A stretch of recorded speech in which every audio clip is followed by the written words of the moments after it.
이 장은 그렇게 1장처럼 뭐 길지는 않은데 한번 볼게요. 요 내용입니다. 쭉 한번 보시면 요것도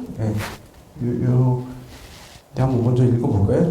불언 출가 사문자는 단욕 거해하여 식 자심원하고 달 불심리하여 이렇게 오모이법하여 내로 무소득하고 외로 무소구하며 심불계도하고 역불결업하리라. 무념무작하며 비수비증하니 불력 제기하여도 이자 숭최하니 명지 의도로다. 이렇게 토를 달아서 할 수 있을 것 같은데요. 원래 이렇게 한번 할 때는 토를 달아서 우리가 하거든요. 우리 글이 아니기 때문에 중국 사람들은 이런 문장으로 그대로 보시게 되면 이런 문장 그대로 보면 그냥 말로 보이는데 저희는 조금 그래서 우리는 토를 달아가지고 대부분 많이 하거든요. 그래서 앞에 두 문단씩만 한번 보도록 할게요. 보면요, 불언오되 부처님께서 말씀하시기를 출가 사문자는 출가한 사문이라고 하는 것은 출가한 사문이라고 하는 것은 사문은 그렇게 되어 있죠. 자자를 사람으로 봐야 되는 거죠. 출가 사문은 단욕 거해하여죠. 단욕 거해하여 단욕이면 욕망을 끊고 그 다음에 애정을 제거해서 하고 식자심원하여 스스로의 마음의 근원을 알고 달불심리하여 부처님의 깊은 이치를 통달해서 이렇게 번역할 수 있겠습니다. 여기까지는 그렇게 볼 수 있죠. 이것도 아까 1번에서 했던 내용하고 거의 비슷한 내용이기 때문에 어렵진 않을 거예요.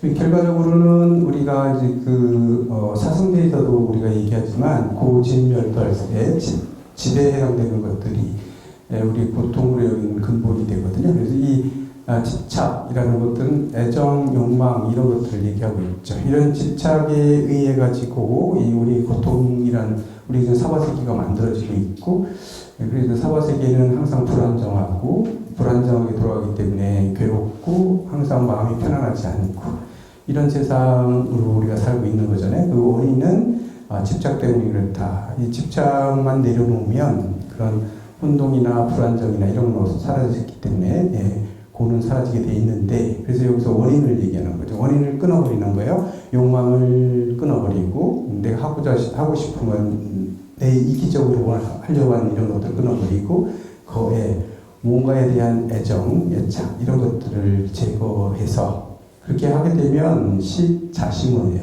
자기의 마음의 근원, 내 마음의 근원, 내 마음을 바탕으로 하고 있는 내 마음이라고 얘기하지만 그 마음이 원래 변하지 않고 있는 그 바탕이죠. 그 바탕을 알게 되고 그 다음에 부처님의 깊은 이치를 통달하게 된다. 이렇게 얘기하고 있죠. 자심원이라고 하는 건 보면 저희 대부분 중생들은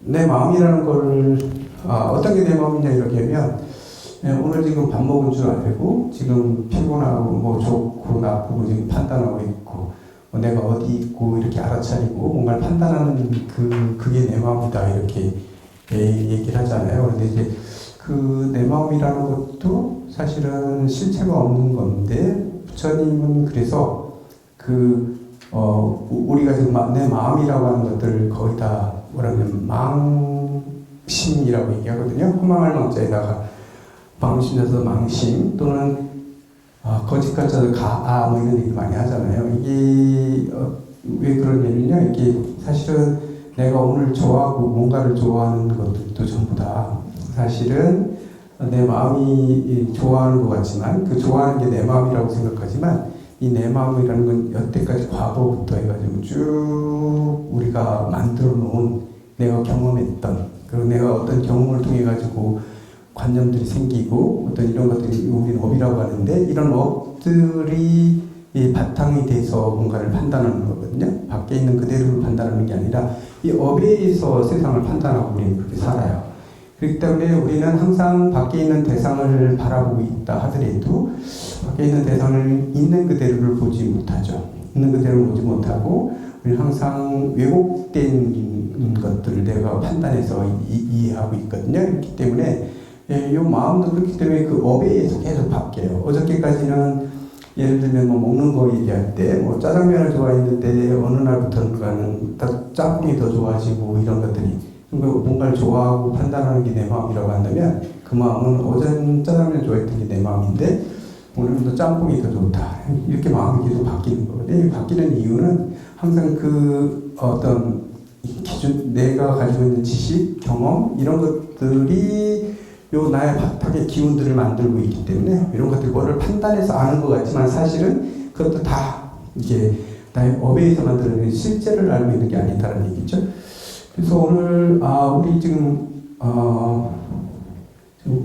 4학년 강원 스님들 지금 우리가 지금 원각경 보고 있는데요. 원각경 예전에 본 적 있으실 거예요. 원각경 보고 있는데 거기 보면 그런 거 나오거든요. 우리 밖에 대상을 보는 거를 육진연영이라는 뜻을 밖의 경계를 내가 받아들이는데 그걸 내 마음이라고 얘기하는데 그 밖에 있는 대상을 내가 볼 때는 내 마음이라고 생각하는 게 뭐라고 얘기하냐면 육진연영이라고 해요. 육진은 색성향미조법 육진 얘기하는 거고요. 연이라고 하는 인연연자 쓰고 영이라고 하는 그림자를 얘기하거든요. 그래서 어떤 색을 보았을 때 내가 예를 들어서 밖에 어떤 누군가를 만났는데 뭐 어떤 연예인을 만났다고 해도 좋아요. 어떤 연예인을 봤는데 어떤 사람 되게 이쁘다 이렇게 받아들이는 사람도 있고 좀 뭔가 느끼한데 이렇게 느낄 수도 있어요.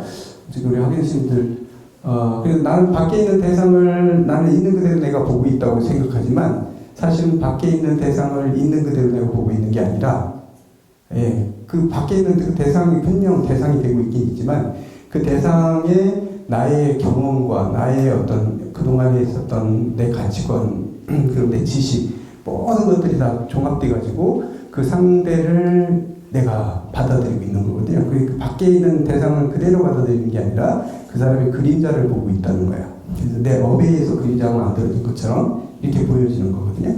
그렇기 때문에 앞에 있는 대상을 내가 제대로 보고 있잖아요. 그런데 보는 사람은 나는 그걸 봤다고 얘기하는 거죠. 나는 그 대상을 봤다 이렇게 얘기를 하죠. 이게 다 사람마다 다른 이유가 그래서 그런 거거든요. 그래서 저희 학연 선생님들 어떻게 강의할 때 혹시 그래서 뭐 색성향이 좀 육진예능이니까 색을 하나 한번 가져와 보자. 색이라는 건 어떤 모습을 가지고 있는 거잖아요. 그래서 그걸 가지고 한번 보자 해가지고 가장 편한 게 그거죠. 스님이 생각하는 제일 예쁜 연예인은 누구야? 그랬더니 앞에 있는 누구요? 그랬어요. 그랬더니 뒤에 있는 스님이 나 걔 싫어. 뭐 그래서 다 예쁘다고 그러는데 뒤에 있는 싫어 이러잖아요. 그러니까 그 연예인 그 자체를 보고 있는 게 아니라 다 다르게 보고 있는 거예요. 그 사람 자체를 보고 있는 것처럼 나는 느끼지만 나는 그걸 보고 있다고 내 마음으로 보고 있다고 생각하지만 그 마음이라는 게 그게 가짜로 만들어진 그게 어떤 기운에 의해서 만들어진 거고 그게 실체가 없는 거고 이게 무상해요. 무하고 실체가 없는 거예요. 그래서 그게 진짜 마음이 아닌 거거든요. 그래서 이런 마음들을 전부 다 우리는 망심이다 이렇게 얘기를 하죠. 허망할 망자에다가 망심자에서 망심. 우리가 대부분 내 마음이라고 생각하는 건 다 망심이에요. 우리가 일상적으로 하는 것도 다 망심이고 근데 그 마음의 근원을 자기 마음의 그 망심인 그 바탕이 되는 영원히 변하지 않는 항상 바탕이 되고 있는 그 기저가 되고 있는 마음의 근원 그게 심원이라고 하죠. 이게 이제 불성이라고 하기도 하고 근데 이거를 안다는 건 이게 욕에 이런 거 다 떨쳐 버려야만 보이는 거거든요. 자기 그 마음의 근원은 이런 게 다 사라졌을 때 보이는 거지. 이런 것들 욕망이나 애욕이나 이런 것들이 가진 상태로 그걸 남겨둔 상태로 보면 다 자기는 자기 마음 안을 봤다고 얘기하지만 다 그림자를 봤을 뿐이다. 그리고 그 실체하지 않는 이런 것들을 보고 내 마음이라고 판단하기 때문에 그건 다 아는 게 아니라는 얘기죠. 그래서 간단한 문장이지만 이런 것들을 보는 게 되게 더 깊이 있게 보는 게 되게 중요한 거고 이번 이제 수행을 통해서 더 깊어지는 거고 그렇습니다. 그래서 우리가 똑같은 내용이라 하더라도 매일 들여다보고 보는 수행하는 관찰하고 이게 계속 관하는 거죠. 관하는 것들을 자꾸 연습을 해야 되는 거고 이게 이제 수행이고 이렇습니다. 그래서 매일 같은 걸 보냐 이런데 항상 의심을 가지고 항상 들여다보고 내가 비춰보고 이런 것들이 반복될 때 이제 그런 것들이 다 제거될 게 보이면 다 사라지고 나면 그 근원 자리를 완벽하게 볼 수 있는데 바로 그것이 스스로의 마음의 근원을 알게 되고 그 부처님의 자기 마음의 근원을 알게 됐다는 얘기는 결국 부처님의 깊은 인치를 통달하게 됐다는 얘기죠. 부처님의 인치를 통달해서 이런 얘기예요. 그래서 그 다음에 나오는 게 바로 좀 반복되는 거라고 볼 수 있겠지만 오무이법이에요. 아까도 무이법 얘기했잖아요. 무이법을 깨달아서 무이법을 깨닫게 되면 그 진리 그 자리 모든 우리의 바탕이 되고 있는 이 무이법을 깨닫게 되면 그 다음 보세요. 내 무소득이에요. 안으로 얻는 바가 없으며 안으로 얻는 바가 없다. 내는 무이법을 깨닫게 되면 뭔가를 알았다. 뭔가를 내가 그런 것들이 있다면 어떤 그런 게 있다면 이제 소득이 있는 건데 안으로 소득이 없다. 이렇게 얘기하고요. 외무소부예요. 밖으로도 구하는 바가 없으며 밖에서 구하는 것도 아니고 안에 얻어지는 것도 아니고 왜 그러죠? 아까 얘기했을 때 무이법이라고 하는 것은 언제나 원래 그 자리에 있기 때문에 그렇죠. 원래 있었던 거고 원래 있는 거예요. 이게 아는 데가 얻었다고 할 수 없는 거죠. 이 깨달음을 우리가 나중에 보면 대승에서는 그렇게 얘기를 하죠. 깨달음을 얻었다라고 얘기하면 이거 잘못했다는 얘기죠. 깨달음은 얻어지는 게 아니에요. 깨달음은 그대로 깨닫고 나면 원래 내가 가지고 있는 게 드러날 뿐이죠. 이게 없었던 걸 내가 얻는 게 아니야. 얻는다는 얘기는 나는 원래 가지고 있지 않았는데 새로운 걸 뭔가를 내가 만들어냈을 때 이게 얻었다고 하거든요. 내가 오늘 어제까지는 이 폰이 없었는데 핸드폰이 없었는데 오늘 핸드폰을 내가 돈 주고 샀어요. 그러면 득했다 얘기죠. 이걸 핸드폰을 내가 얻었다, 갖게 됐다 이렇게 얘기하지만 이게 원래부터 내 호주머니 속에 있었는데 오늘날 이렇게 꺼냈는데 이 안에 있었던 거잖아요. 내가 원래 가지고 있는 거라면 얻은 게 아니에요. 어저께는 발견 못했을 뿐인데 오늘 발견하면 이게 새로 얻은 것처럼 보이잖아요. 근데 그 깨달을 무이법 사유에서는요, 진리라고 하는 것, 불성이라는 건 우리가 원래 가지고 있을 뿐이에요. 다 본인들이 다 가지고 있는 거거든요. 그렇기 때문에 안으로 얻는 바도 없어요. 무이법을 깨닫고 나면 이게 깨닫다고 하는 그 자체도 사실은 없는 거예요. 밖으로 구한 바도 없어요. 밖으로 구한 바도 없다는 얘기는 원래 내가 가지고 있었던 거예요. 그렇기 때문에 구한 것도 밖으로 구한 것도 아니고 안으로 얻은 것도 아니고 왜냐면 원래부터 그 자리에 그대로 존재하고 있었을 뿐이에요. 그런데 우리는 몰랐기 때문에 어느 순간 딱 발견하는 순간 마치 새로 얻은 것처럼 느껴지지만 그건 아니다는 거예요. 그게 아니고 원래 내가 가지고 있었던 것들이에요. 그렇기 때문에 그 다음에 보면 심불계도예요. 그렇기 때문에 도에 얽매여 있지도 않고 도에 얽매인다는 거는요. 깨달음이라고 하는 그거 자체에 우리가 노예가 되지도 않아요. 거기에 얽매여 가지고 거기에 매여 있거나 어떠면 이렇게 그에 꼼짝 못하고 이런 거 있잖아요. 거기에 매이지도 않아요. 도라고 하는데 매이지도 왜냐면 실체가 없기 때문에 거기에 매여지 않아요. 자유로워지는 거죠. 사실은 원래 자유로워지는 거예요. 그래서 심불계도 마음은 도에 얽매이지도 않고 역불결업이에요. 또한 불결업을 결하지도 않는다. 업을 결하지도 않는다는 건 업을 맺지도 않는다는 얘기예요. 맺지 않는다는 건 뭐냐면 이렇게 뚜둑뚜둑 만들어내지 않는다. 업을 짓지도 않는다는 얘기예요. 그러니까 업을 짓지도 않느니라. 업을 그 자리에서는요 무슨 업을 짓거나 이런 것도 없어요. 도에 매이지도 않고 그렇다고 업을 짓는 것도 아니다. 이렇게 얘기 나오고 있죠. 그렇습니다. 반야신경 이렇게 계속 우리가 보는 것들 경전들을 조금씩 보게 되면 반야신경의 중간에 보면 뭐도 없고 뭐도 없고 뭐도 없고 막 이렇게 없다고 얘기하잖아요. 얻은 바도 없고 뭐도 없는데 제가 이게 항상 뭐 얘기는 하는 거지만 보면 거기 얻을 바도 없고 뭐도 없고 하면 안일이 서신이도 없고 뭐 나가다가 이상한 거 뭐냐면 지혜도 없고 이런 얘기. 지혜도 없고 얻을 바도 없고 지혜도 없다고 하거든요. 지혜는 있어야 되는 거 아니야? 우리 그러잖아요. 지혜라는 건 있어야 되는 거 아니야? 왜 반야신경에서 얘기하는 지혜도 없다고 얘기하지? 뭐 저희는 반야신경 볼 때 항상 그게 아직 초보였을 때는 지혜가 없다는 데 딱 걸렸거든요. 다른 거 없는 건 다 이해가 되는데 왜 지혜는 있어야 되는 거 아니야? 근데 왜 지혜도 없다고 얘기하냐면 바로 그 공의 자리에서 진리의 자리에서 보면 지혜도 없다는 거예요. 이 지혜라든가 무명이라든가 깨달음이라든가 이 깨달음도 없다고 얘기해야 되는 거거든요. 깨달음이라고 할 것도 없다 이렇게 얘기를 해야 되는 건데 이 깨달음이라는 단어가 갖는 의미를 보기에는 우리가 갖고 있는 언어라는 건 깨달음이라는 건 상대 개념이에요. 깨달음이라는 건 뭐죠? 뭐에 대한 거예요? 무명의 상대 개념이에요. 깨닫지 못한 것에 대한 개념으로 무명이라는 깨달음이라는 게 나오는 거거든요. 지혜도 마찬가지예요. 지혜라는 건 지혜롭지 못한 거의 상대 개념으로 지혜라고 얘기를 하는데 그 공의 그 자리, 불성의 자리, 부처님의 마음의 자리, 무위법의 자리에서 보면 모든 게 다 그냥 다 지혜거든요. 다 지혜면 몽땅 다 지혜의 발현일 뿐인 거거든요. 그렇다면 이 상대적인 무명은 거의 존재하지 않아요.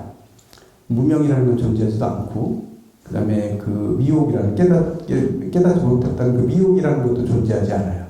모든 게 존재하지 않기 때문에 그 자체가 지혜예요. 근데 지혜라는 개념은 무명의 상대적인 우리가 개념으로 만드는 거거든요. 그렇기 때문에 지혜라고 할 것도 없어요. 지혜 자체가 되어버리면 지혜라는 개념이 남아있다면 아직 무명이라는 개념이 그 사이에 남아있기 때문에 쓰는 말이에요.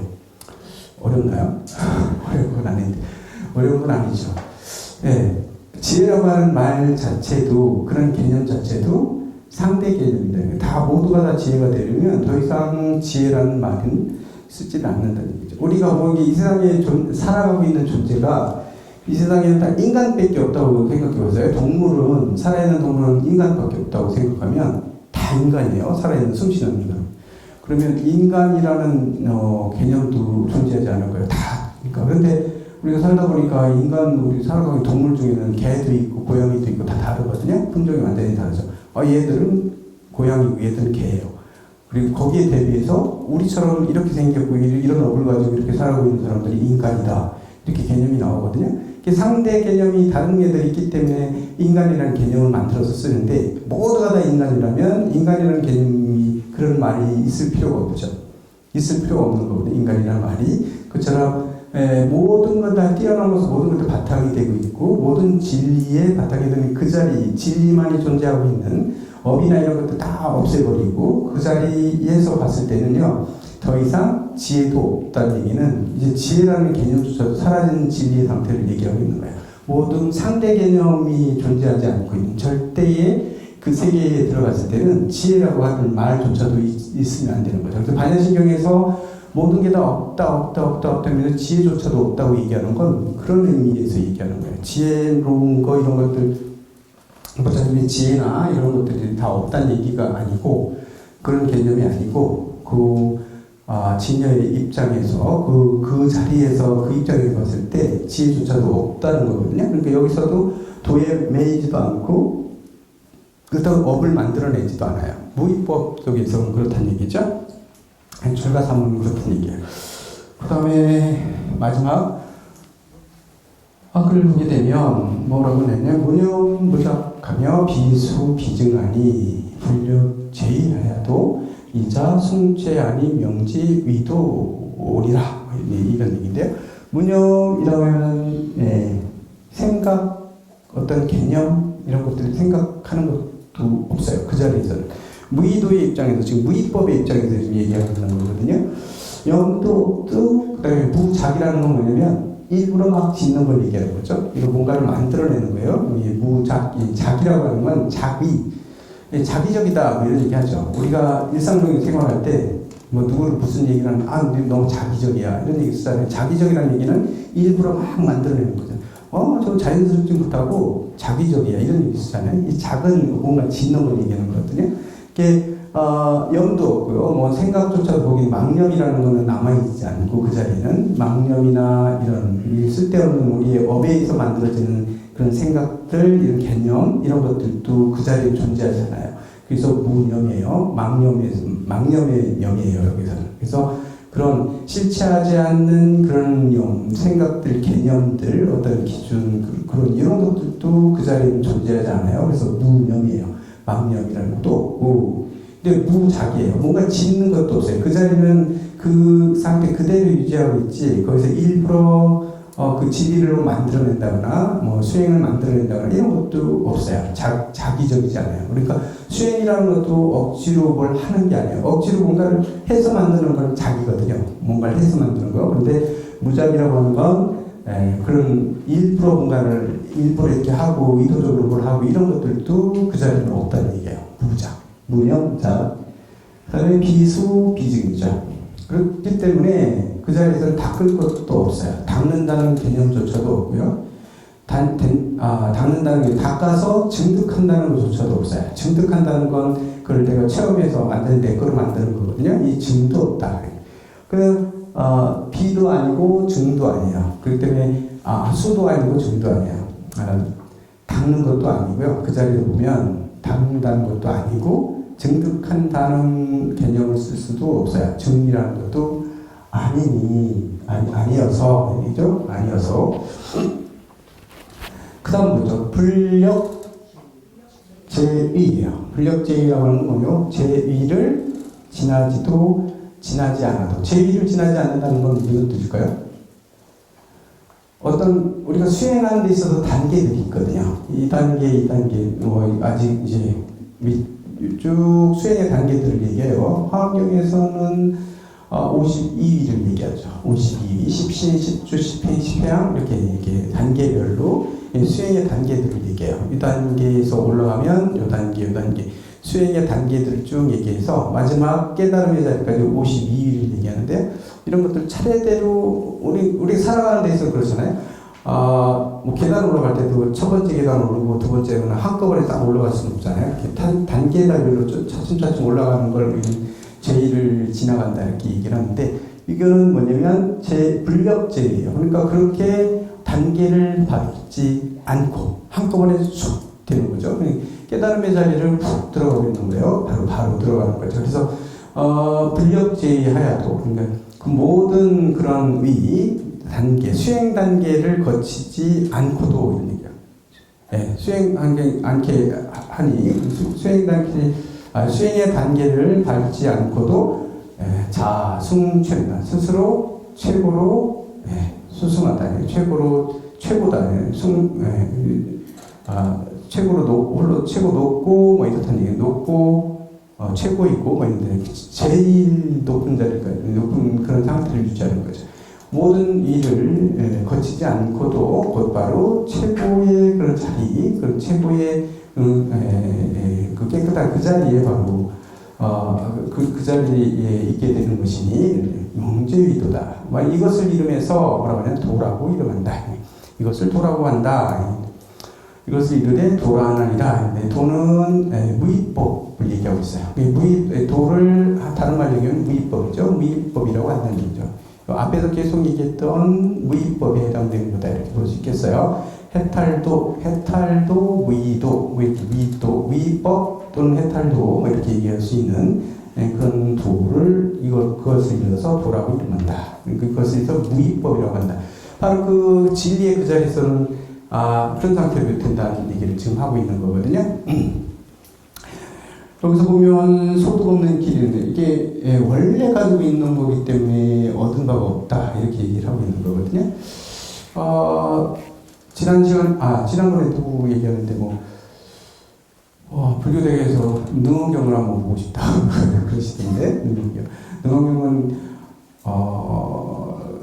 경의 길이가 되게 길어요. 물론 화엄경보다는 짧지만 경의 두께가 되게 높잖아요. 그래서 능언경을 쉽게 볼 수 있는 건 아니고요. 일주일에 한 번씩 해가지고 1년 해가지고 안 되고요. 그럼 몇 년에 저희 강원 다닐 때도 6개월 동안 막 매일 6개월 동안 해도 능원경에 아픈이 한 5분의 1도 못 보고서 그냥 끝났다. 종강하고 뭐 이랬어요. 티까지 본 적이 없어요. 앞에 조금 보다 끝내요. 그냥 어차피 한 군데 또 헤매니까. 시간이 안 돼서 그런가 보다 했는데, 저희 항림에 가면, 이제 승가대학원이라고 이제 그런 과정이 있거든요. 그런 항림에 가면, 저희 능엄학림 왔을 때, 능엄경 보는 아니고요. 이름이 능엄학림이고, 항림에서는 대부분 한국의 항림들은 거의 화엄경을 대부분 많이 보거든요. 화엄경이 80번이기 때문에 그거 보는데, 제가 동산사의 항림에 7년 동안 거기서 화엄경을 봤는데요. 반도 못 봤어요. 반도 못 봤어요. 매일 공부하는데 반도 못 봐요. 이게 되게 길거든요.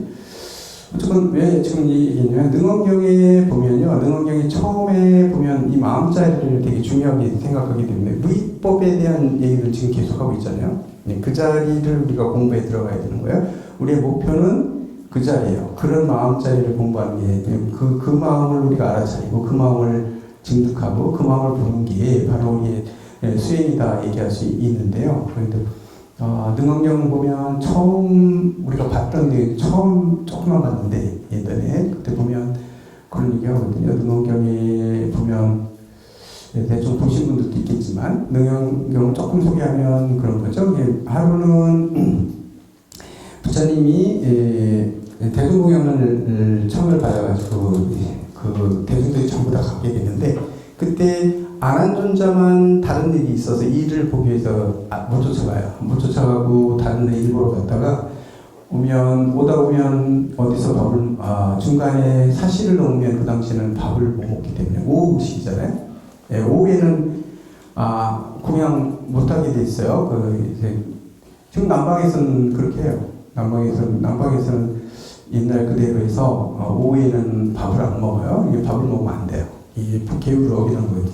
그래서 그 밥때를 놓치면 밥을 못 먹어요. 배고플 거 아니에요. 아난이 돌아오다가 시간이 안 돼서 밥을 공양할 시간이 딱 된 거죠. 그래가지고 어떻게 한 거예요? 연법하게 몇 집을 돌아서 이제 그 탁발을 해서 먹어야 되는 거거든요. 탁발을 하려고 갔는데 마등가녀의 집이 지나갔는데, 마등가녀 아난이 되게 잘생겼다고 그러거든요. 아난이 너무 잘생겨서 마등가녀의 딸이 뿅 가가지고 자기 엄마가 주술가인데 엄마한테 나 저 아난하고 결혼 안 하면, 합방 안 하면 나는 죽어버릴까 계속 그러거든요. 그러니까 야야 막 그래가지고 달래다가 알았어. 그래가지고 아난이 탁발하러 왔는데 그 주술을 걸어가지고 끌고 들어가는 거잖아요. 끌려 들어가서 아난이 이제 욕을 볼 차례가 됐는데, 부처님이 아시고, 부처님이 그걸 신통력으로 아시고, 다시 바로 법문만 하시고 공양을 하지 않으시고 바로 돌아와요. 돌아와서 보내죠. 다 잡아와. 가가지고 마등가녀하고 아난하고 다 잡아와. 여기서 시작되는 거거든요. 능엄경이. 가서 잡아와요. 잡아왔을 때 아난이 막 울면서 그러죠. 나는 공부 많이 됐다고 생각했는데 주술에 얽매여가지고 내가 이렇게 가고 나는 아직 왜 이럴까요? 막 이렇게 울거든요. 울면 부처님께 막 이렇게 하니까 부처님께서 그러거든요. 물어봅니다. 네 마음이 어디 있느냐? 이렇게 물어보거든요. 네 마음이 어디 있느냐? 아난이 뭐라고 얘기해? 안에 있지요. 내 안에 있습니다. 내 마음 속에 있어요. 이렇게. 내 마음은 내 몸 속에 있습니다. 이렇게 대답하거든요. 부처님이 뭐라고 해요? 그래? 그럼 네 오장구 다 보이냐? 이렇게. 안에 있으면 네 위가 어떻게 생겼는지 보이고 허파도 보이고 다 보여야 되겠네? 다 보여? 이렇게 물어보거든요. 그러니까 아난이 깜짝 놀래가지고 밖에 있습니다. 이렇게 밖에 있어요. 그러니까 부처님이 그러죠. 야, 네 마음이 밖에 있어? 그럼 네 눈하고 네 코하고 다 보이냐? 밖에 있으면 보여야지, 네 모습이. 네 입이 어떻게 생겼는지, 네 코가 어떻게 생겼는지, 네 얼굴이 지금 보이느냐? 이렇게 물어보죠. 그러니까 또 아난이 아니잖아요. 중간에 있습니다. 막 이러고.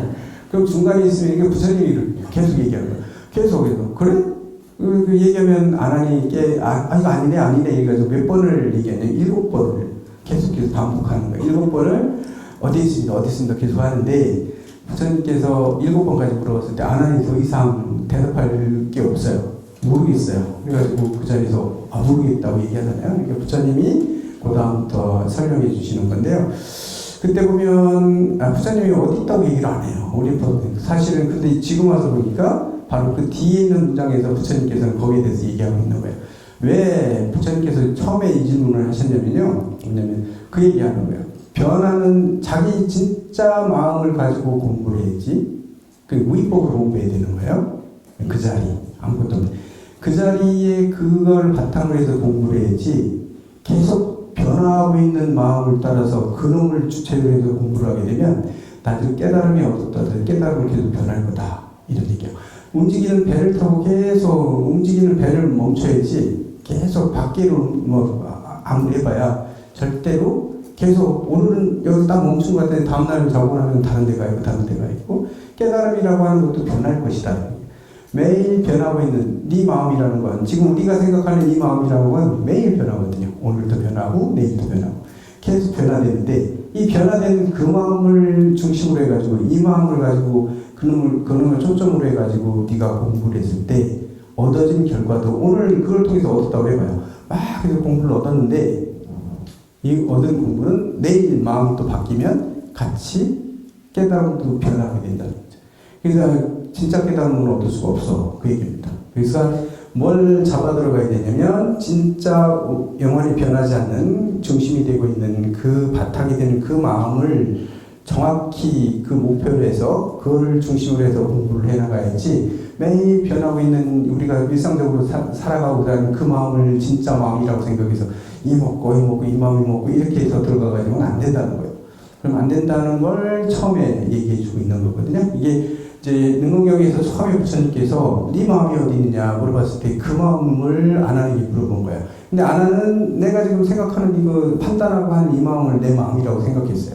안에 있다, 밖에 있다, 막 그렇게 했죠. 근데 부처님 계속해서 그래 이래야 되겠네, 이래야 되겠네 계속 아니라는 걸 자꾸 보여주는 거잖아요. 그래서 더 이상 도망갈 수가 없고 더 이상 얘기할 수가 없을 때 모르겠다 해서 부처님께서 그 자리에 대해서 설명하고 있는 거예요. 이 참마음이라는 건 이 자리가 진짜 마음이야 라고 하는 게 능언경에 그 다음부터 이어지는 문장들이거든요. 그래서 그걸 보여줌으로 해가지고 거기에 초점을 맞춰서 공부해야 된다. 이렇게 아주 길게 얘기하고 있지만 능언경에는 길게 얘기하고 있지만 이 사실장에는 처음에 보면 그냥 그 자리가 바로 뭐냐면 무위법이다 이렇게 볼 수 있겠죠. 무위법에서 보면 영도 없고 작도 없고 수도 아니고 닦는 것도 아니고 증하는 것도 아니다. 그 자리는요.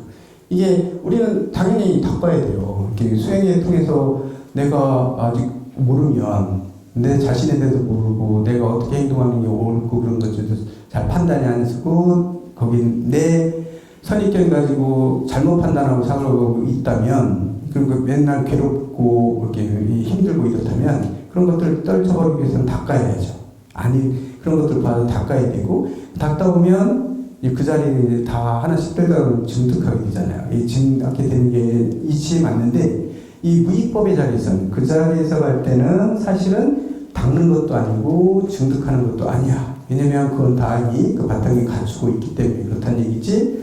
그래서 수도 아니고 중도 아니고 영도 없고 작도 없다는 게 하지 말라는 얘기는 아니에요. 하지 말라는 얘기는 아니에요. 그 정확히 그걸 보는 게 되게 중요하다라는 걸 지금 얘기하고 있는 것이다. 이렇게 볼 수 있겠죠. 이게 이제 두 번째인 거고요. 그 다음에 세 번째로 3장 가보죠. 3장은 여기 있죠.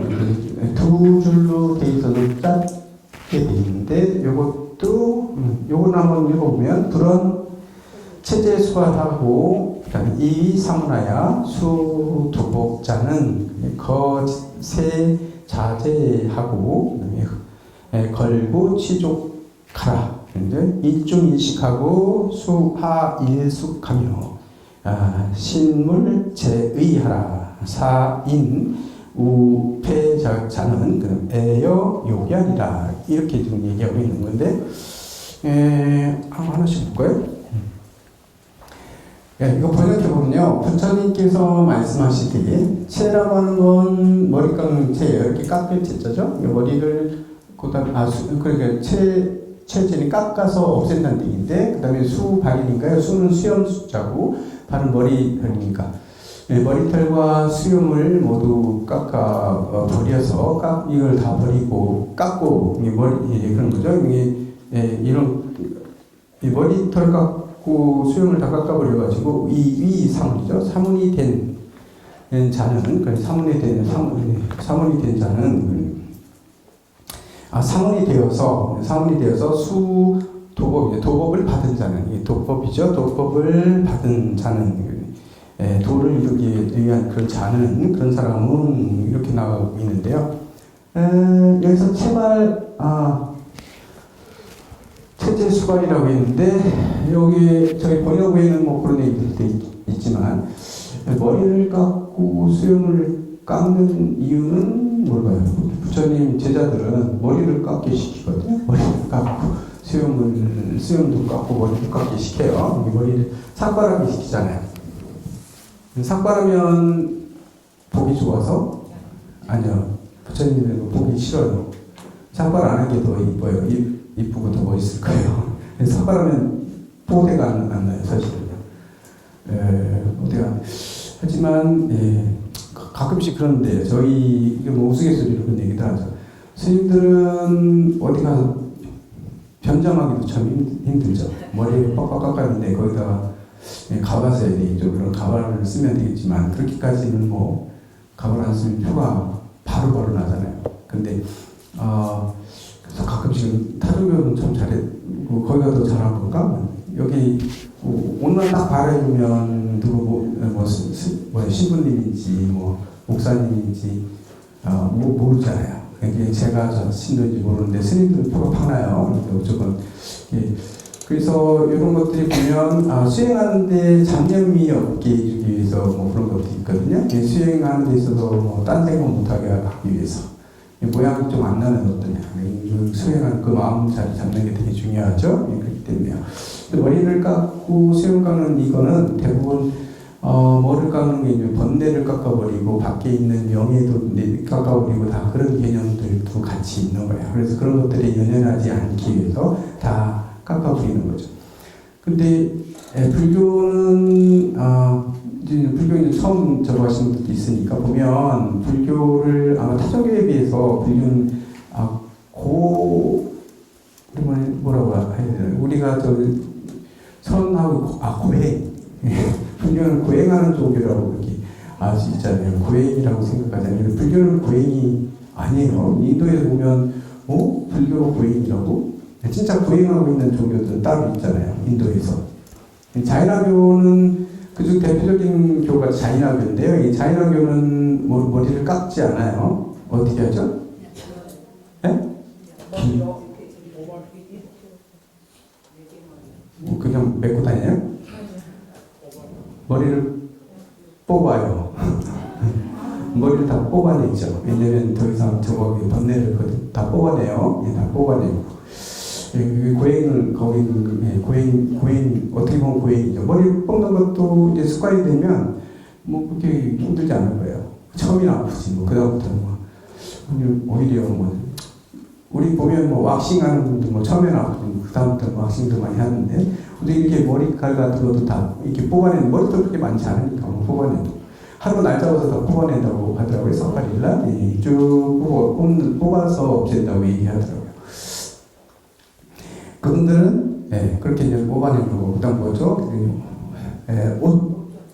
옷을 안 입는 다 이해하죠. 남한테 피해주지 않. 다른 사람들의 공덕으로 내가 그거를 비치지 않기 위해서도 있죠. 옷 안 입어요. 저는 이제 실오라기 하나 거치지 않아요. 이 수행자들은요. 그냥 그렇게 다녀요. 그런데 인도에서는 그 터부시하지 않죠. 여신도들이 그런 나체의 그런 성직자들한테 가서 공양 같은 거 다 올리고 다 그래요. 망측하다고 생각 안 해요. 작년에 갔을 때 저희 인도 갔을 때 자이나의 성직자들이 거기 모여 있는 거 살짝 옆에서 봤거든요. 노부사님, 서울에 그 노부사님 보더니, 어머, 망치케라 그러더니 가리시던데요. 이 사람들은 밖에도 저렇게 돌아다녀요. 예, 밖에 다닐 때도 저렇게 하고 다녀요. 아우, 망치케라 막 이러는데. 그 사람은 인도 애들은 망치카 다니는 거 안 하죠. 근데 그렇게 하고 그 사람들이 가지고 다니는 건 빗자루하고 뭐 이렇게 부채하고 이런 것들은 들고 다니죠. 빗자루나 그다음에 그다음에 뭐 이렇게 이게 뭐예요? 부채 같은 거 갖고 다니는 이유는요. 길거리 다니다가 무생물 아니에요. 생물 아주 작은 그런 뭐 미생물들을 밟아 죽이는 그런 죄를 짓지 않기 위해서 그래요. 이게 뭐 살생하지 않기 위해서 그렇게 하는 거고요. 그다음에 부채로 자꾸 이렇게 얼굴을 가리고 있는 거냐. 숨 쉴 때 혹시 뭐가 자기한테 빨려 들어와서 죽을까 봐 그래요. 그래서 살생을 극도로 금지하기 때문에 그렇게 하죠. 그런데 극단적으로 그렇게 하잖아요. 불교는 되게 합리적인 종이에요. 거기서 보면 그리고 부처님은 고행을 포기하셨거든요. 사실은 부처님은 고행을 장려하지 않으셨어요. 마지막에 아까도 얘기했고 고행 포기했잖아요.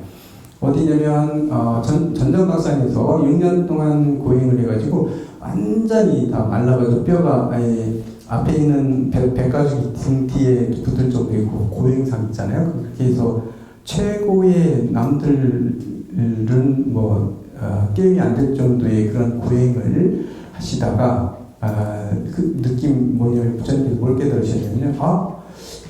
이게 기력이 없으니까 정신도 이게 한계가 있다는 걸 이게 정신을 희미하게 만들 수 있다는 걸 부처님께 아시죠. 그러면서 중도를 깨달으신 거예요. 이거는 이렇게 해서는 깨달음을 얻을 수 없다. 이렇게 해서 고행을 포기하시는 거예요. 고행을 포기하시고 내려오시는 거예요. 불교는 고행이 종교 아니에요. 그렇다고 해서 편안하게 쾌락을 즐기라는 것도 아니에요. 중도죠. 좀 적당히 중간에 이게 적당히는 아니고 이게 철저하게 집착하지 않고 양쪽에 집착하지 않고 공부하는 방법을 부처님께서는 선택하신 거고요. 거기에 진리가 있다 이렇게 보신 거예요. 그래서 예전에 옛날 기록에 보면 그런 게 있어요. 부처님이 깨닫기 위해서 정정각산에서 고행을 포기하셨어요. 포기하시고 니란다라가까지 이제 가셔야 되는 거죠. 그 인도 가보시는 건 알겠지만 정정각산에서 니란다라까지 가는데 우리가 버스를 타고 가도 한 시간 넘게 걸리거든요. 근데 그 당시 그 뺏상 마른 몸으로 거기서 완전히 꼭쟁이만 껴만 남은 사람이 그런 수행자가 거기서부터 그 강가까지 걸어간다는 건 한참 걸어가야 되는 거죠. 그래서 그 경전에 보면 그런 얘기가 나와요. 그래서 마구니들이 마라라고 얘기했죠. 이 마구니가 부처님이 딱 고행을 포기하고 이제 선언했어요. 이제 내려가야 되겠다. 이렇게 마음먹을 수 있을 때 마라가 나타나죠. 항상 어떤 계기가 된 마라들이 출연해요.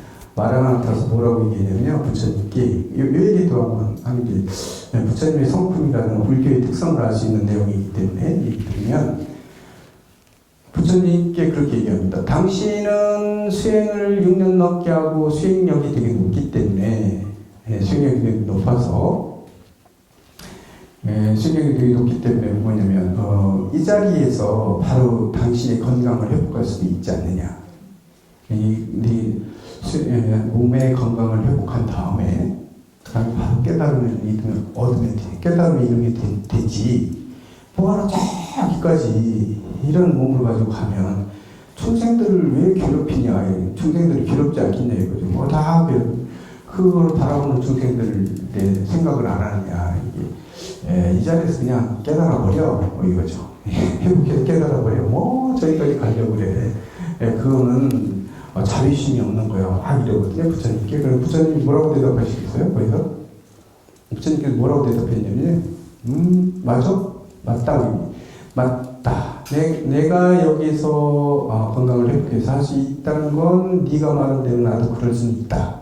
하지만 내가 그렇게 해서 깨달음을 얻었다면 나의 후대의 제자들은 그렇게 얘기할 거다. 뭐냐면 우리 부처님께서는 고행을 통해서 깨달음을 얻었다고 다 인정할 거든. 내가 나 고행 포기하고서 깨달은 거야. 아무리 주장해도 지들이 봤을 때는 거기 앉았다고 깨달았으니까. 그러니까 인정을 안 한 거다. 나 미래에 저거 다 퍼포먼스예요. 공부하는 방법에 대해서 얘기해 주는 거예요. 내 고행을 포기했다는 걸 보여줘야 되기 때문에 나는 그렇게 안 한다. 그래서 거기를 내려가는 거죠. 내려가서 니단자강에서 목욕을 하시고 유미죽을 얻어 드시는 겁니다. 유미죽을 얻어 드시고 이제 깨달음을 거기서 뭐예요? 그 부다가에서 보리스 밑에서 깨달음을 얻으신 거죠. 그런 내용들도 있거든요. 그런 것들 보면 부처님 보여주신 것들은 다 전부 다 그런 것들이 있다. 이걸 볼 수 있어요. 그래서 네 번째, 이게 무소유상이다. 했는데, 역시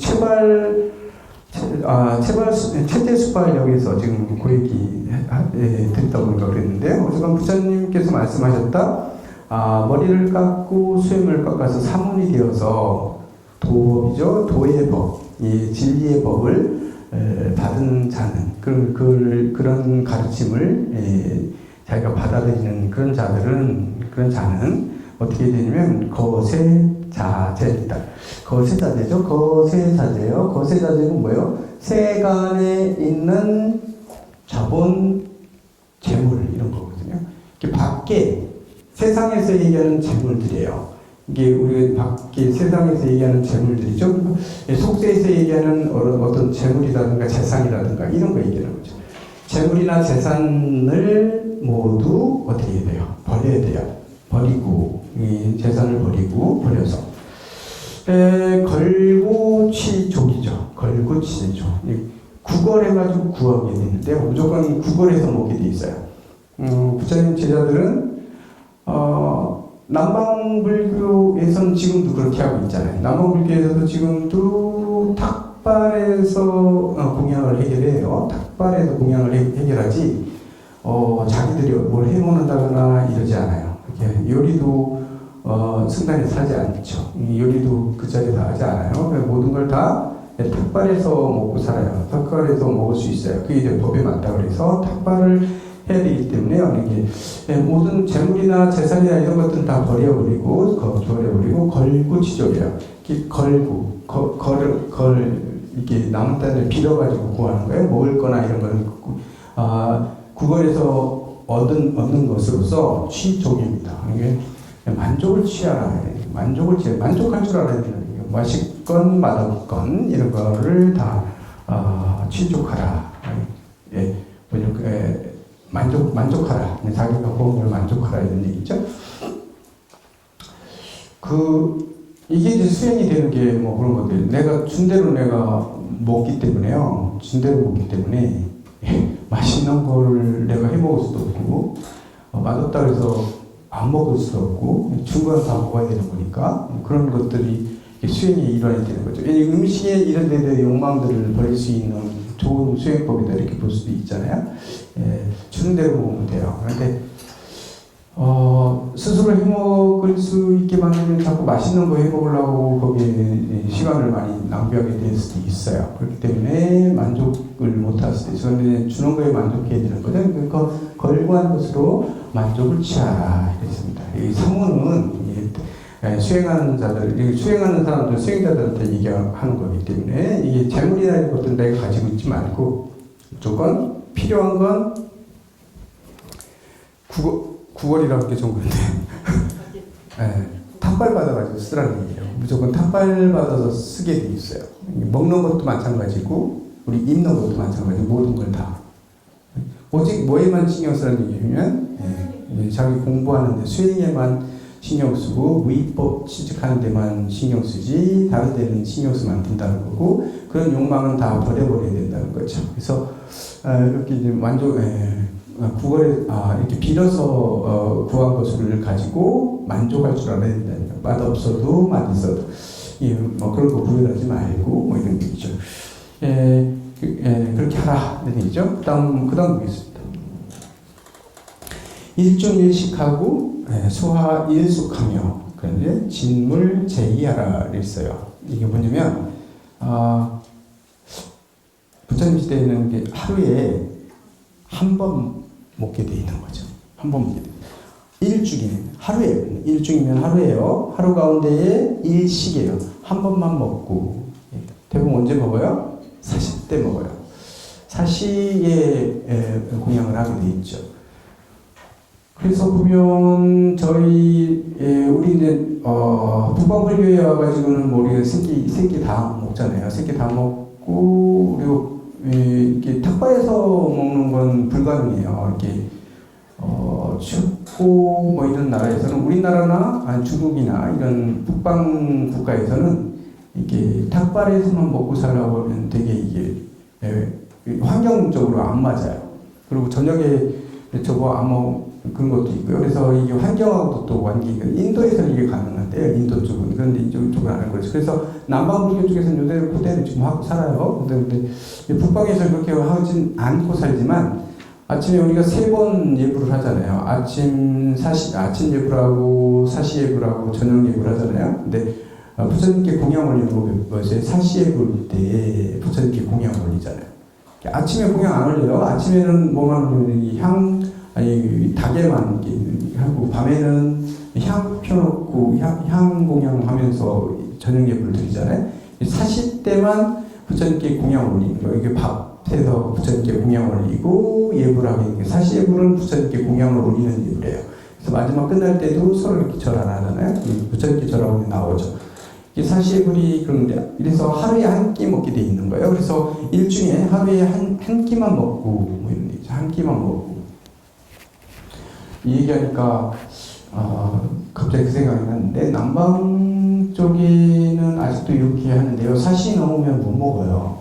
남방 스님들은 사시에 넘었는데 이거 먹고 다니면 이게 안 좋게 봐요. 사람들이 이제 뭐 이렇게 보는 거죠. 그래가지고 그렇게 먹으면 안 된다는 고정관념이 12시 넘으면 밥을 못 먹어요. 그러니까 12시 넘기 전에 아주 우리 거기 도반 스님들이 네팔이 아니죠. 미얀마 스님이 자기 안내하겠다고 태국을 같이 갔대요. 소개시키라고 그랬는데 태국 갔는데 한국 스님들은 그냥 공양하는 게 이렇게 뭐 하잖아요. 시간 없이 그냥 그때그때 먹잖아요. 그래서 가고 있는데 자기들은 아무 생각 없이 가는데 갑자기 그 미얀마 스님이 난리가 나면 시간 다 12시 다 되면 빨리 밥 먹으러 가야 된다고 막 난리 쳐가지고 우리 맛있는 데 찾아가서 맛있는 거 어디 소용없이 그래서 보이는 데 무조건 가서 먹는 거야. 사실 때는 점심 때는 맨날 그 스님 때는 우리 맛있는 데 가서 시간 없다고 막 그래가지고 가서 억지로 어쩔 수 없이 가서 밥 먹는데 그러니까 본인 고생이잖아요. 우린 상관없는데 막 그래가지고 이제 다른 데 가서 먹으면 혼나니 아니면 이렇게 손가락질 받으니까 남방 스님들은 막 그랬다고 그런 얘기도 하더라고요. 근데 기차를 타고 이제 가게 되는데 기차를 탔는데 그 태국이나 미얀마나 이런 데는 그 스님들에 대한 대우가 불교 국가이기 때문에 좀 특별하잖아요. 그래서 보니까 표를 딱 샀는데 그 옆에 같이 앉아 있는 사람 표 있으면 승무원이 와가지고 그 사람을 다른 데로 옮겨주고 그 자리는 스님 혼자 앉게 시켜준대요. 혼자 앉게 시켜주고 근데 스님 자꾸 쳐다보면 안 되잖아요. 커튼까지 쳐준대요. 커튼까지 쳐주더래요. 그래서 그때도 이제 밥때가 넘은 거잖아요. 그래서 자기 뭐 못 먹어서 어떻게 해? 그래서 이제 한국 스님들끼리 밥 먹는데 한국말 하면 그 사람을 못 알아듣잖아요. 나도 줘. 이래가지고 너 먹으면 안 되잖아. 커튼 쳐있어도 괜찮아. 수박을 먹으면 되니까. 그래서 줬다고 얘기하는데 그 정도로 남방 쪽에서는 인도 미얀마나 이런 데서 이제 오후에 밥 먹는 걸 되게 안 좋게 보는 거예요. 수행자가 아니라고 보는 거죠. 그래서 여기서 보면 하루 가운데 일식하라. 하루 밥 먹는데 그 시간 딱 맞춰야 되는 거예요.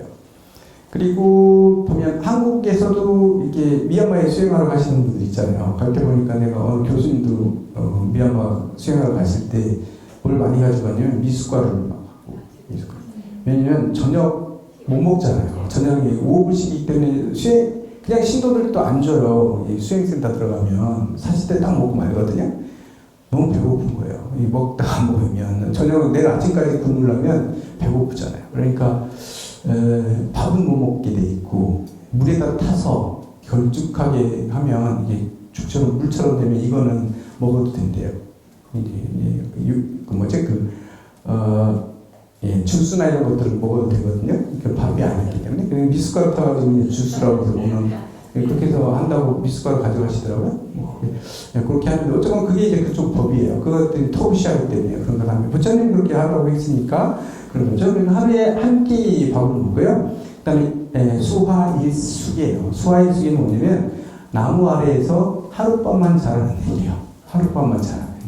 나무 아래라는 건 뭐예요? 남방 쪽에서는요. 남방 쪽에서는 하루가 절이 뭐 특별히 절 수행처가 없죠. 그러니까 거기는 그냥 나무 아래에서 자줬대. 나무 아래에서 깨닫기도 하고 부처님 깨닫는 것도 나무 아래에서 깨달으셨죠. 이게 나무 밑에 있으면 미얀마 아니 어디요? 태국도 그래서 나갔으면 인도 같은 데 가서 엄청 덥잖아요. 엄청 더울 때 나무 그늘 밑에 들어가면 시원하대요. 나무 그늘 안에 들어가면 낮에 또 시원하다고 얘기하거든요. 거기서 바람까지 불면 더 시원하겠죠. 근데 그 뜨거운 나라 가보면 햇빛에 나가는 거하고 나무 밑에 있는 거 천지 차이거든요. 이게 나무 밑에 들었는데 나무 밑에 집처럼 수행처럼 숨어서 옛날에 삼았죠. 그러니까 우리가 중린정사나 이런 데 가봐도 나무들이 되게 많아서 아마 그게 집이 젖어 있는 게 아니라 뭐 나무로 이렇게 있는 수행터에 있을 수도 있어요. 근데 그 터가 되게 중요한 거기 때문에 그래서 보면 수화일숙이라는 얘기는요 나무 아래에서 한 번 자는 얘기인데 뭐냐면 자기가 자는 장소를 한 번만 자는 얘기예요. 하루에 하루서 이동하는 얘기거든요. 밥도 하루에 한 번 먹고 잠자는 것도 하루에 한 번만 잠자는 얘기. 한 곳에서 잠자는 곳을 옮기라는 얘기거든요. 왜 옮겨 다녀야 되나요? 한 곳에서 너무 오래 있다 보면 집착이 생긴대요.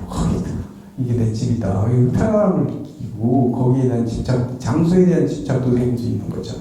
그런 것들도 그런 것들 경계한 거예요. 그래서 나무 안에서 하루만 잠자는 거고 삼가라는 얘기죠. 물 하지 말라는 얘기야. 제위. 그러니까 2번 하지 말고 2번 먹지 말고 2번 자지 말고 그러니까 하루에 2번 먹으면 안 되는 거예요. 신물 제위잖아요. 거듭하면 안 된대요.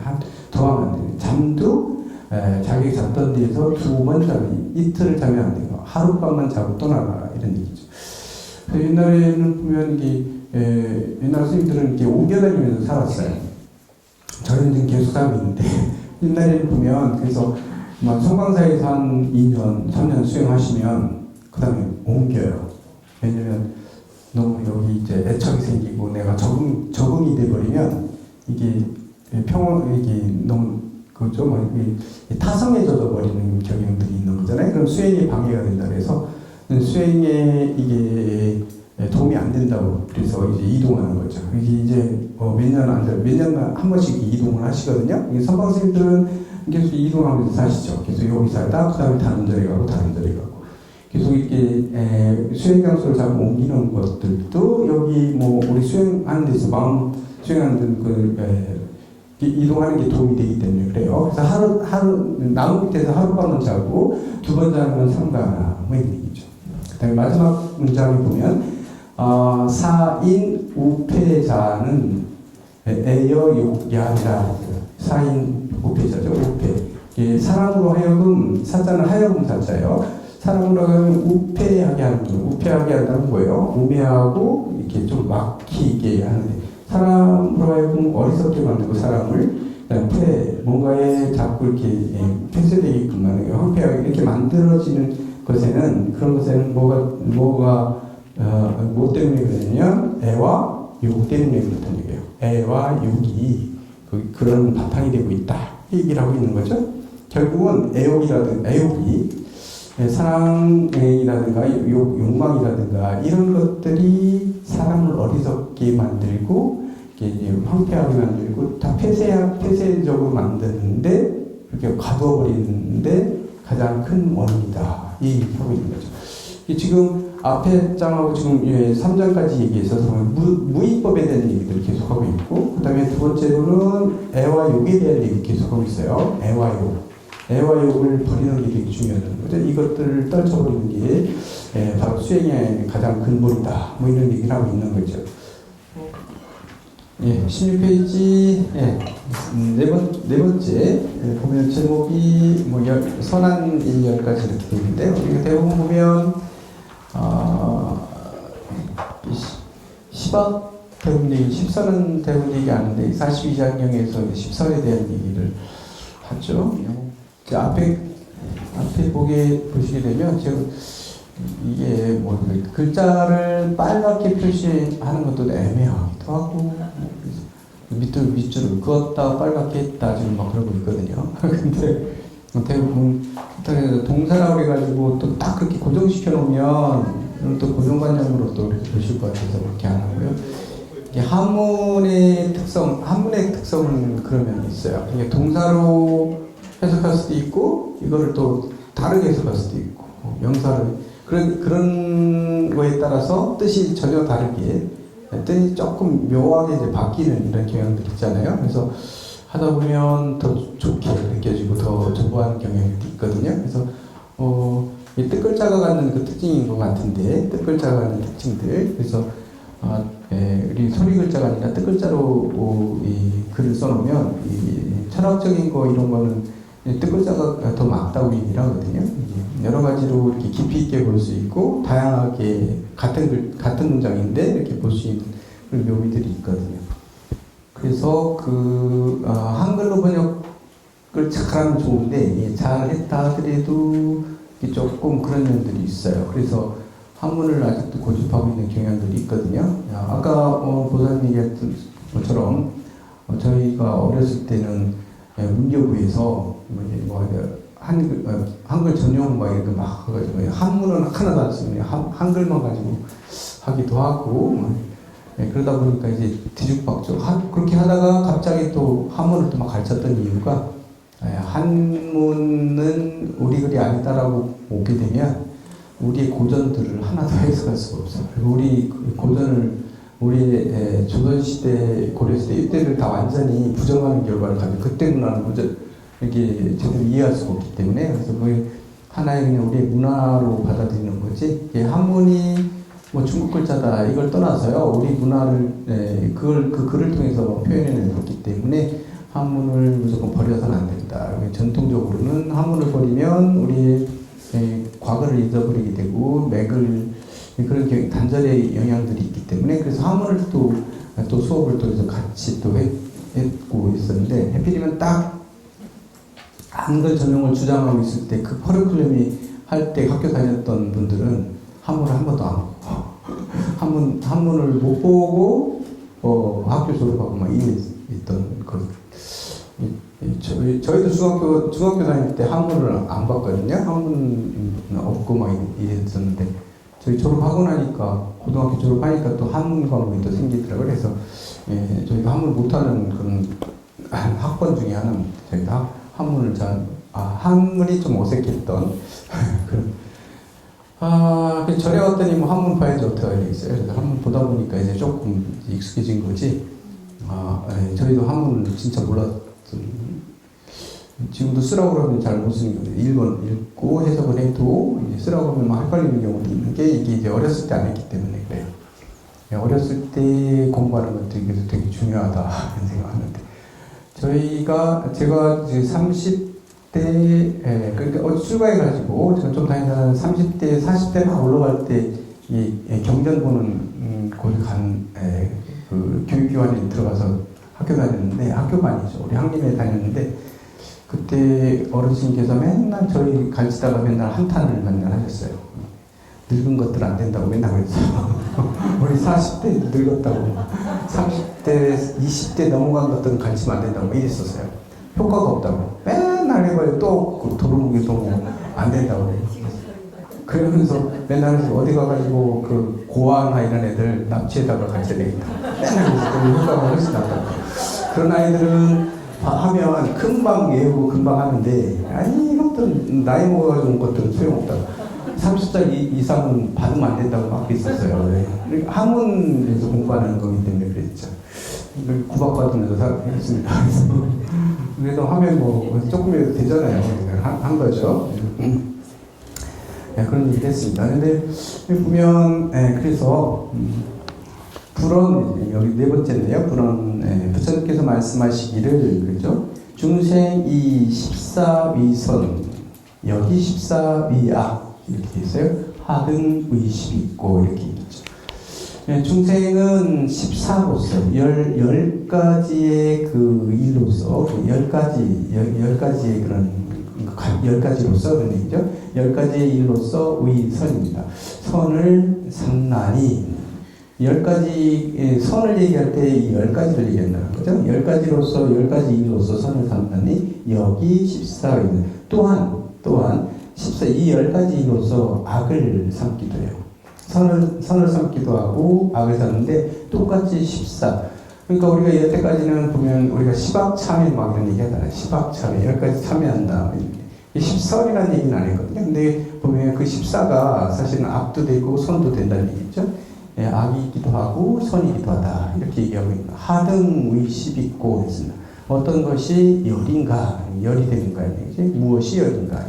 10가지라고 얘기했는데, 그 10가지 일이 선이 되기도 하고, 또한 10가지 일이 악이 되기도 하는데, 이 10가지는 어떤 것, 하등, 어떤 것들이 위 10이 되는가, 10가지. 10가지는 무엇인가? 이 얘기죠.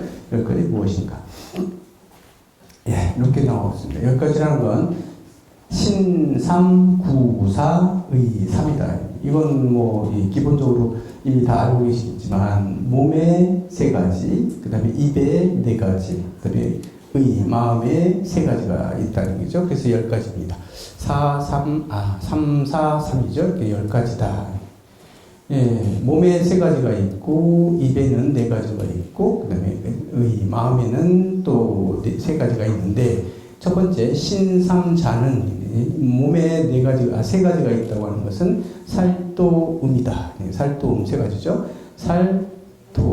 살도음이에요. 살생하는 거. 첫 번째는 뭔가를 죽이는 것이고 도는 훔치는 거죠. 안 주는 걸 훔치는 거고 음은 음행이죠. 음행 아니면 사음 정도 되겠죠. 그래서 삿된 음행이다 이렇게 볼 수 있겠는데 이렇게 요 3가지는 몸으로써 하는 업이다. 3가지 일은 몸으로써 하는 것이다. 살도음 이렇게 얘기하고 있어요. 그 다음에 구사자죠. 구사자. 입으로 하는 것에는 4가지가 있는데 입으로 하는 4가지예요. 양설, 악구, 망언, 기어 이렇게 돼 있죠.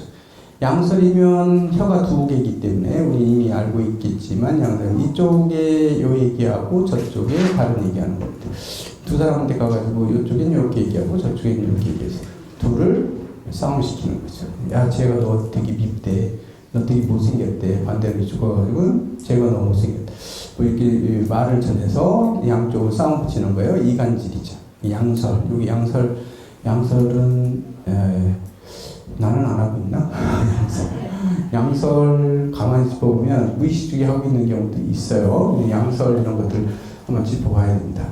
예전에 우리 후원에 근무하시던 보살님들이 매일 싸워요. 싸우고 하는데 우리 행자 때 보면 그래서 뭐 보살님이 짐 싸가지고 간다고 그러고 짐 싸가지고 또 고향도 또 데려와야 되고 막 이러잖아요. 세공하는 보살님들인데 중간에 어느 한 보살님이 그 역할을 하고 계시더라고요. 우리가 이제 행자 때 보면 다 보이잖아요.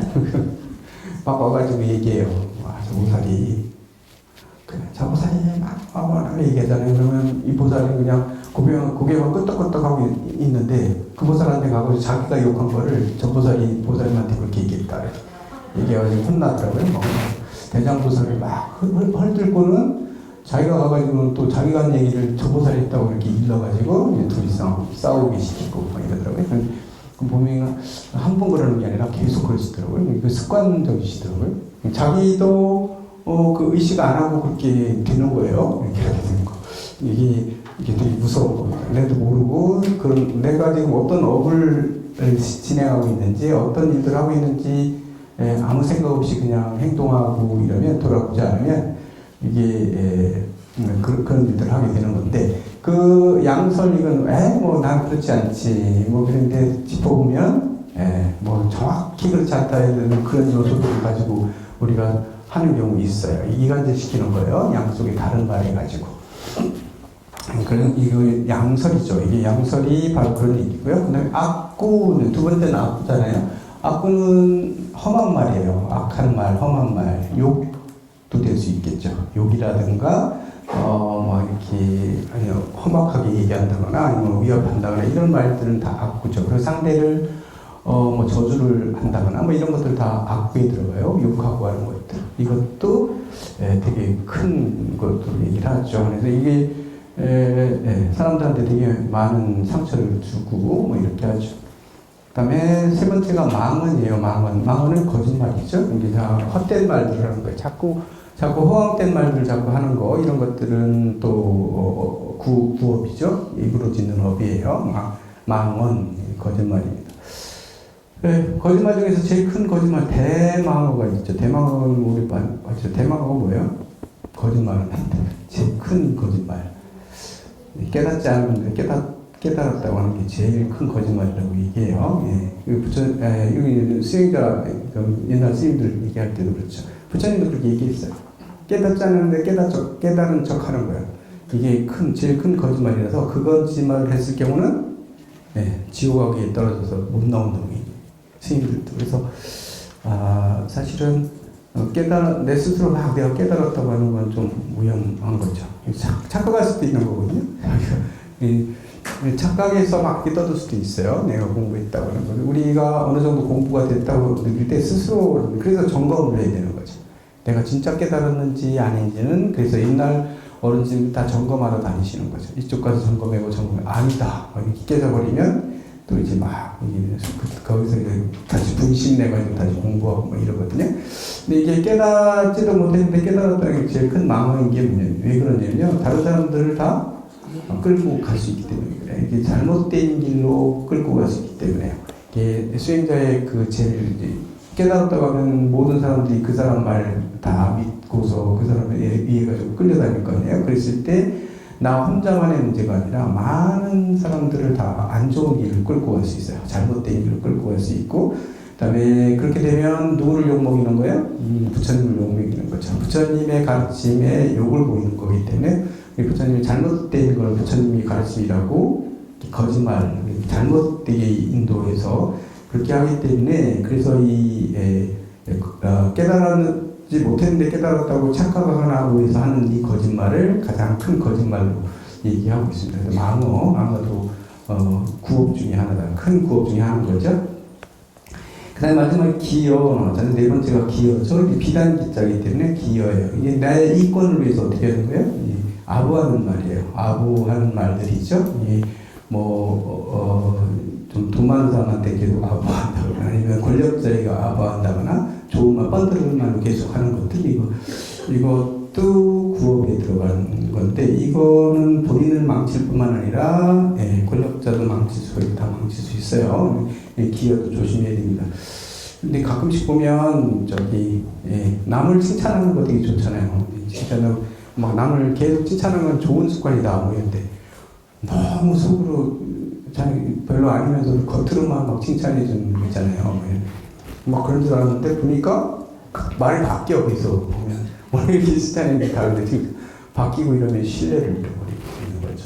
이 기여하는 것도 그렇습니다. 그래서 기여도 이게 좋은 말을 진짜 마음에서 우러나서 하는 거고 그 상태 좋아서 하는 게 아니라 그냥 습관적으로 또 그렇게 하는 것들은 눈치 봐서 하는 것들은 좀 문제가 있어요. 그런 것들은 다 구업에 들어가는데 구업에 들어가죠. 구사입니다. 구업은 4개가 되네요. 그 다음에 마지막으로 의삼자죠. 의삼자.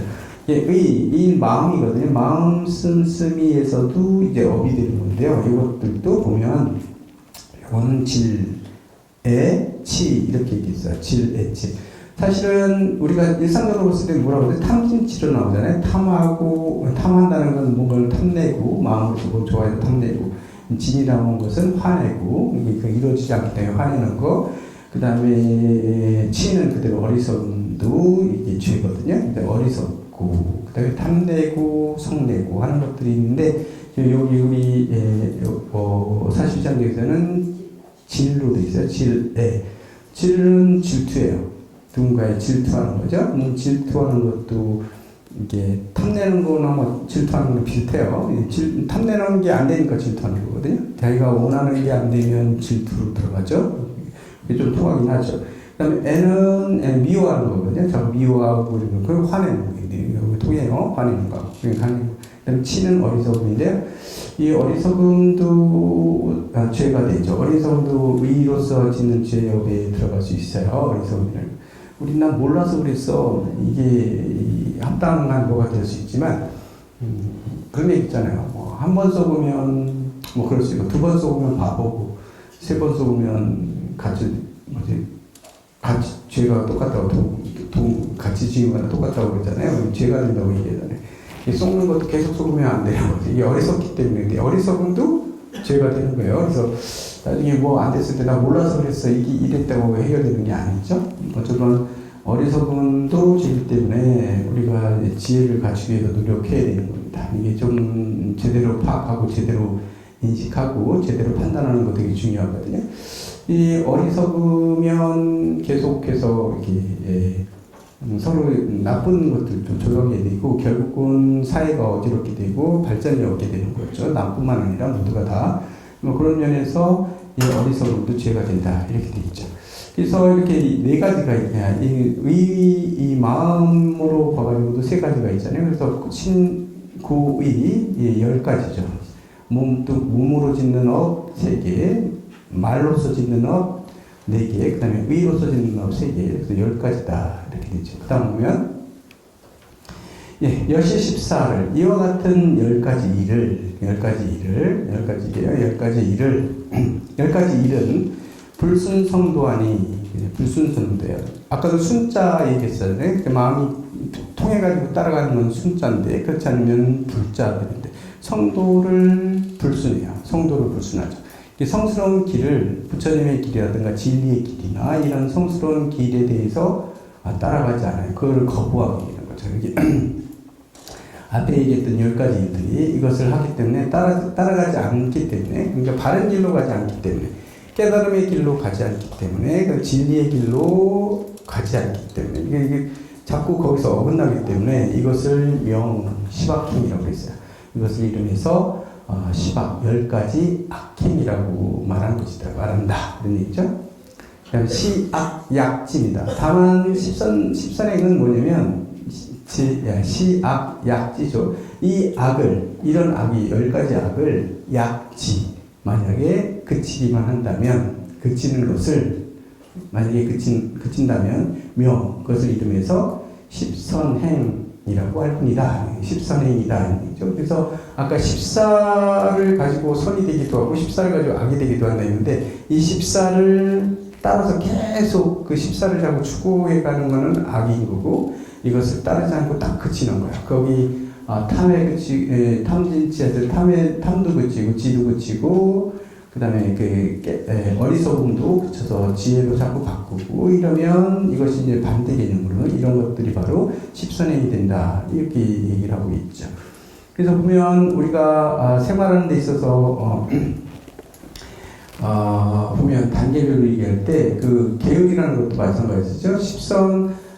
악행을 그냥 하지 않기만 하면 이거는 선행이라고 얘기했지만 더 이상 그쪽으로 끌려가지 않기 때문에 선행이라고 얘기는 했지만, 사실은 이것을 그치는 데서 그치지 않고 어떻게 해야 돼요? 반대적으로 이렇게 실천해야 되겠죠. 반대로 실천하면 이게 이제 수행이 더 깊어지는 쪽으로 가는 거죠. 그래서 십선행을 간다는 건 살생이다. 중생을 죽이는 건데, 이 죽이는 거에 반대 개념은 죽이지 않는 것에서 그치지 않고 그거를 반대 개념으로 해서 이렇게 하는 건 뭘까요? 살리는 거겠죠. 살리는 게 바로 살의 반대 개념이겠죠. 살려내는 거죠. 죽을 목숨 구해주는 거. 이게 방생 우리가 얘기하는데, 방생이나 뭐 이런 도시, 생명을 구해주는 것들이 바로 적극적인 신업 중에 첫 번째는 그런 것이고, 그 다음에 두 번째는 남이 가지고 있는 걸 내가 빼앗는 거잖아요. 이거 몰래 훔치고 하는 게 투인데, 이게 투도. 이걸 반대되는 건 뭐예요? 투도에 반대되는 건? 보시해주는 거 있죠? 남한테 좋은 걸 나눠주는 이런 것들이 바로 두 번째 이제 몸으로서 하는 선행 중에 하나다 이렇게 볼 수 있겠죠. 그 다음에 음행에 반대되는 건 뭐겠어요? 삿된 음행에 반대됩니다. 삿대되는 음행이 삿대음행이 반대되는 걸 삿대음행이 아닌 쪽으로 줘봐야 되겠죠. 그런 것들 실천하지 않고요. 그다음에 합법적인 자기 부인한테도 잘하는 거고 남편한테도 잘하는 거지. 더 성심성인 것도 잘하는 거야. 서로를 더 위하고 이러는 것들이 바로 음의 반대가 되겠죠. 사음의 반대가 되겠죠. 그런 것들입니다. 그 다음에 양설의 반대는 그럼 뭘까요? 양설, 양쪽에 이간질하는 거의 반대는요. 당연히 서로 싸우고 오해하고 그렇게 있을 때 어떻게 해요? 화해시키고 이러는 말들, 양쪽에 왔다 갔다 하면서 화해시키는 말들, 그런 것들을 해주는 게 되게 중요하겠죠. 악구의 반대 말은 나쁜 욕하고 막 이런 것보다 칭찬하고 좋은 말 해주고 막 이렇게 희망적인 얘기 해주고 막 이런 것들이 이제 악구의 이제 반대되는 선행이 될 것이고요. 그 다음에 망의 반대말은 솔직한 겁니다. 솔직하게 얘기해주고 거짓말하지 않고요. 솔직한 얘기들 그리고 내가 하신 이렇게 설명해주고 이러는 것들이죠. 그 망어는 뭐 망에 대해 지금 뭐 거짓말 대신 진실이다 이렇게 얘기했지만 망어 거짓말이긴 하지만 이 거짓말이라는 것도 우리가 개념이라는 게 다르잖아요. 개념이라는 것들이 되게 우리가 어떻게 개념을 정리하는 게 되게 중요한데 어쨌건 그것들을 딱 고정된 개념으로 정리되는 건 이 세상에 아무것도 없어요. 뭐 보면 망어라고 해서 거짓말이라고 해도 이게 거짓말 이런 거야 라고 이게 완전하게 정할 수 있는 건 아니거든요. 왜냐면 때에 따라서는 목숨을 살리기 위해서 거짓말하는 게 그게 참말일 수도 있는 거거든요. 그 줄을 살리는 입장에서 보면 거짓말이 아니죠. 이런 것들도 있어요. 그래서 우리는 항상 어떤 개념이라든가 어떤 기준이나 이런 것들을 내가 지금까지 익혔던 어떤 개념, 내가 경험 통해서 배웠던 거 아니면 지식이나 이런 것들 가지고 딱 틀을 만들어가지고 거기에서 벗어나지 못하고 딱 거기에 해석하고 거기에만 매여 있는 거 이런 것들은 공부하시던 거 아니라는 걸 알 거예요. 그래서 이런 것들이 이렇게 딱 고정이 있다는 게 내 사고를 딱 되게 좁게 만드는 이런 결과를 좀 폭넓게 만들지 않고 그런 것들이 매여져 있으면 안 돼요. 물론 이제 하면서도 이렇게 그런 개념 같은 것들을 좀 이렇게 열기도 하고 이렇게 할 수 있는 이런 것들이 바로 지혜가 있죠. 그런 지혜 같은 거는 바로 앞에 뒤에 나왔던 의, 삶 중에서 나오는 거죠. 질투의 반대는 아까도 얘기했죠. 뭐 탐내고 하는 거에 반대니까 여기서도 마찬가지로 뭐 보시도 되고 뭐 이런 것도 있을 텐데요. 미워갖고 뭐 그런 것들 같이 섞이는 겁니다. 근데 어쨌건 어리석음이 죄라고 얘기하고 지혜로운 게 바로 이제 선행이겠죠. 그래서 지혜롭게 하는 지혜를 우리 증장시켜주는 건 부처님 말씀에서는 지혜를 증장시켜주는 건 다 뭐예요? 부처님 경전이나 이런 건 다 지혜에 관계되어 있는 겁니다. 우리의 지혜를 증장시켜주기 위해서 지혜를 증장시켜주는 그런 역할을 하는 것들이 다 부처님 경전들이다 이렇게 볼 수 있죠. 그래서 경전들을 이해할 때 이렇게 보시면 되고요. 좀 그렇고 그 다음에 제가 여기까지만 해놨는데 여기까지만 있었는데 끝났어요. 여기까지만 됐어요. 근데 그 다음까지도 뭐 해도 되는데 여기까지 하고요. 뭐 그냥 다른 얘기 좀 지금 3시까지 딱 맞춰야 돼? 50분까지요? 50분까지는 해야 되고 50분까지는 제가 그 분위기가 뭐냐면 우리가 사상제 중에서 보면 제일 우리한테 중요한 게 뭐예요? 사상제 중에서 고제, 집제, 멸제는요 개념으로 우리가 알고 있으면 돼요. 이런 것들 실제로 우리가 행동으로 옮길 수 있는 건 도제죠. 도제입니다. 왜냐면 고진멸 아는 거 되게 중요하죠. 이 세상은 다 고예요. 고예라고 하는 것들을 보면 고라는 게 고통이라는 뜻만 가지고 있는 건 아니고요. 불안정하고 안정되지 않고 불안하고 항상 이게 움직이고 이런 상태, 불안한 상태를 유지하고 있는 거, 안정되지 않은 상태를 유지하는 걸 고라고 얘기하거든요. 이 세상 모든 것은 다 고예요. 다 불안정한 상태로 존재하고 있는 거죠. 계속 변화되고 있고 실체하지 않기 때문에 이렇기 때문에 부처님께서는 고라는 개념에 이런 것들 다 덧붙여서 이 세상은 고다 이렇게 그래서 고제라고 했을 때 고통만 들어가는 건 아니에요. 고통이 제일 첫 번째로 들어가는 거지만요. 그 안에 이런 의미도 다 포함되어 있는 게 고제잖아요. 고제에 대해서는 우리가 이해하는 것 되게 중요하죠. 일단 그게 원인이 되는 건 멸이에요. 멸제인데 이건 멸이 아니라 집이죠. 집이라는 건 애욕과 애착과 거기에 우리가 잘못된 지식이나 이런 걸 가지고 고정관념을 가지고 집착하고 거기에 그거라고 자꾸 믿고 하는 이런 것들이죠. 이렇게 집착하고 매여있고 하는 것들이 바로 그 고의 원인이다. 그래서 집이라고 얘기하는 거죠. 그 다음에 이런 것들을 다 없애면 우리 멸에 들어가는데 그러면 바로 그 자리가 지금 열반의 세계가 이 세계에 존재하는데 그 멸의 세계 이런 걸 다 없앴을 때 어떤 세계냐 이게 멸제잖아요. 근데 멸제 다음에 도제는 바로 그거를 향해서 멸을 내가 취해가기 위해서 수행하고 있는 게 이제 도제잖아요. 도제에서 첫 번째 나오는 게 뭐냐면 정견이잖아요. 바르게 본다. 왜 바르게 보는 게 제일 앞에 나왔냐면 그런 것들이야. 이 세상이 돌아가고 있는 모습이라는 건데, 아까도 얘기했지만, 내를 바꿔보겠다 마음 먹었다면, 내의 잘못된 걸 내가 명확히 봐야 돼요. 모르면 안 바뀌어요. 자기가 보는 순간, 나에 이런 면이 있구나. 라는 걸 제대로 바라보게 되면 저절로 놓아지게 되는 거죠. 나를 잘 관찰하는 게 되게 중요하거든요. 있는 걸 그대로 관찰하는 게 되게 중요하다. 그리고 제대로 파악하는 게 되게 중요해요. 누구와 어떤 관계에서 왜 이런 일이 벌어졌는지, 누구하고 싸웠다고 한다면, 누가 싸웠으면 그 싸움의 원인을 꿰뚫어 보는 게 되게 중요하거든요. 그걸 알아야 해결할 수 있는 거잖아요. 그래서 일단은 뭐냐면, 그래서 정견이에요. 제대로 보는 게 되게 중요해요. 있는 그대로 보는 거, 지금 이 현상의 세계에서 내가 지금 이런 일들이 벌어졌으면, 그 일이 벌어졌다는 거, 나만 기분 나쁜 게 아니라 상대도 지금 기분이 나쁘다는 것을 제대로 꿰뚫는 게 되게 중요해요.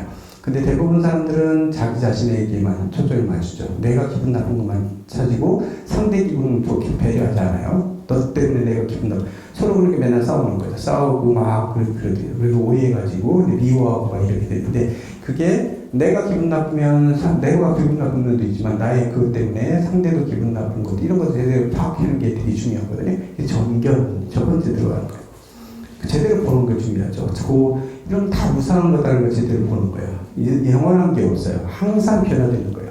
오늘 이 순간 내가 지금 제대로 봤다 하더라도 그 순간 또 바뀌는 거거든요.